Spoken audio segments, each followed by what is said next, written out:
David Graham is no stranger to controversy in the golf world. From pulling out of the World Cup to facing backlash over the Dunhill Cup, his career hasn't been without its challenges. His outspoken nature has often caused a stir, landing him in hot water more than once. But before we begin, make sure to like and subscribe. In 1971, Graham teamed up with fellow Australian golfer Bruce Devlin to represent their country in the prestigious World Cup. It was a proud moment, showcasing two of Australia's finest golfers on the global stage. But what followed became one of the most talked about chapters in Graham's career. When the time came for the next year's tournament, the unexpected happened. Devlin wasn't selected to join the team. For many, it might have been just another decision by the selectors. But for Graham, it was a line in the sand. He believed so strongly in his teammates' right to be there that he decided to take a stand. In protest of Devlin's exclusion, Graham refused to participate in the event. It wasn't a decision he made lightly. Graham was well aware of the implications, both for his career and his relationship with Australian golf, but he stood firm, driven by his sense of loyalty and principle. What made the story even more remarkable was that Graham never returned to the World Cup after that. It was a bold move that secured his reputation as a man who valued integrity over opportunity. Of course, not everyone saw it that way. While some admired his courage and loyalty, others questioned his commitment to representing Australia on one of golf's biggest stages. The decision sparked heated debates, dividing opinions in the golfing world. Was he right to take such a stand,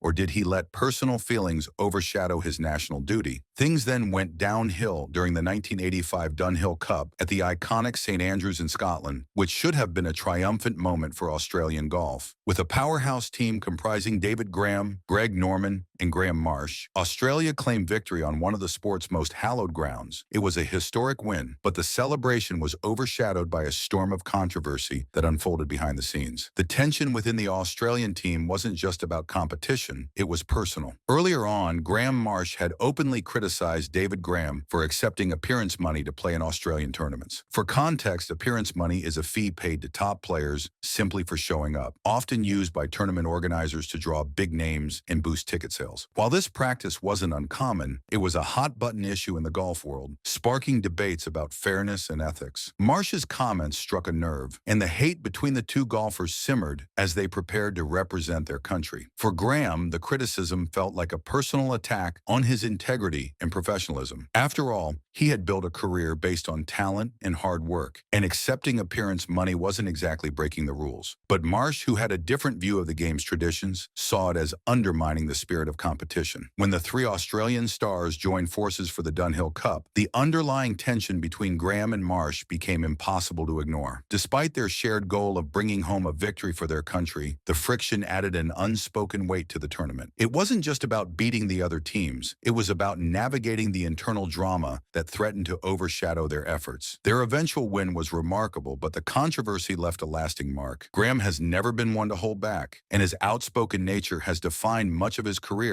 for better or worse. A more recent episode at the World Golf Hall of Fame induction ceremony in March perfectly exemplified this. In a room filled with legends, Graham spotted former PGA Tour Commissioner Tim Finchem and decided it was time to address some unfinished business. Graham believed Finchem had played a key role in the 1996 President's Cup controversy, an event that still stung decades later. It wasn't just water under the bridge for Graham. To him, the situation symbolized a larger issue of fairness and respect in the game, and he wasn't about to let go. Approaching Finchem, Graham expressed his lingering displeasure, making it clear that the wounds from that chapter in golf history hadn't healed. The 1996 President's Cup controversy was all about player decisions that David Graham felt went against the spirit of the competition. He still sees it as a kind of betrayal, where personal interests got in the way of team unity. His clash with Finchem wasn't about digging up the past, it was a reminder that some wounds never fully heal. This incident is just one example of Graham's complex persona. Throughout his career, he has built a reputation as someone unafraid to speak his mind, even when it meant stepping on toes. He's openly criticized fellow golfers, officials, and even the media, earning both admiration and ire along the way. For some, his honesty is refreshing, a rare quality in the polished world of professional sports. Fans who appreciate his candor often see him as a man of principle, someone who values the integrity of the game above all else. But not everyone sees it that way. To others, Graham's outspoken nature can come across as confrontational or even abrasive. His willingness to call out perceived injustices, while admirable in intent, has sometimes led to conflicts and strained relationships within the golfing community. Critics argue that his directness occasionally crosses the line, creating unnecessary tension in a sport that prides itself on decorum and tradition. Still, there's no denying that Graham's approach has made him one of the most compelling figures in golf. Speaking of his career, Graham's career is truly legendary, marked by remarkable highs, intriguing controversies, and unwavering determination. Starting out as a full-time touring professional in 1968, Graham made his mark early, turning heads at the Brisbane Water Tournament. Battling tough conditions, he fought his way to a fourth-place finish, a hint of the resilience that would define his career. By 1969, he was testing his mettle on the Asia golf circuit with near misses at the Malaysian and Singapore Opens, where he came heartbreakingly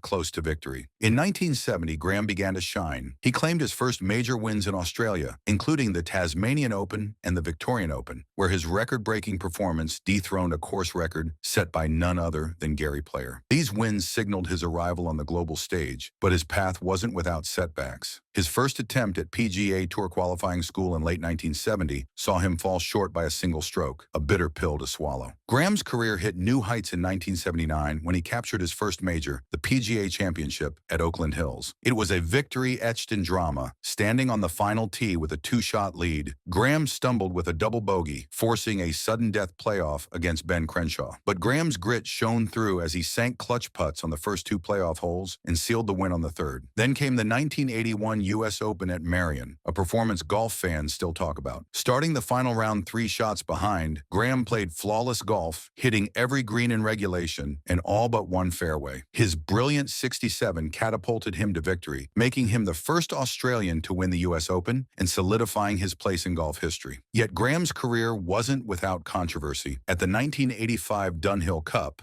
tensions flared when teammate Graham Marsh criticized him for accepting appearance fees in Australian tournaments. Despite the friction, Graham, alongside Greg Norman and Marsh, led Australia to victory, showing his ability to rise above the noise when it mattered most. Off the course, Graham was as much a craftsman as a competitor. Handpicked by Jack Nicklaus to design clubs for McGregor Golf Company, he brought his attention to detail to the world of club making. Sadly, his playing career came to an abrupt end in 2004 when he collapsed during a Champions Tour event due to congestive heart failure. Forced into retirement, he traded the greens for the quiet beauty of Montana, where he resides at Iron Horse Golf Club. He left an indelible mark on the sport. While his journey included its share of bumps and controversies, his legacy as a 2-time major champion and trailblazer for Australian golf remains unshakable. That wraps up today's video. We hope you enjoyed it. If you did, don't forget to give it a thumbs up and hit that subscribe button so you never miss out on more amazing content. Thanks for watching, and we'll see you in the next one.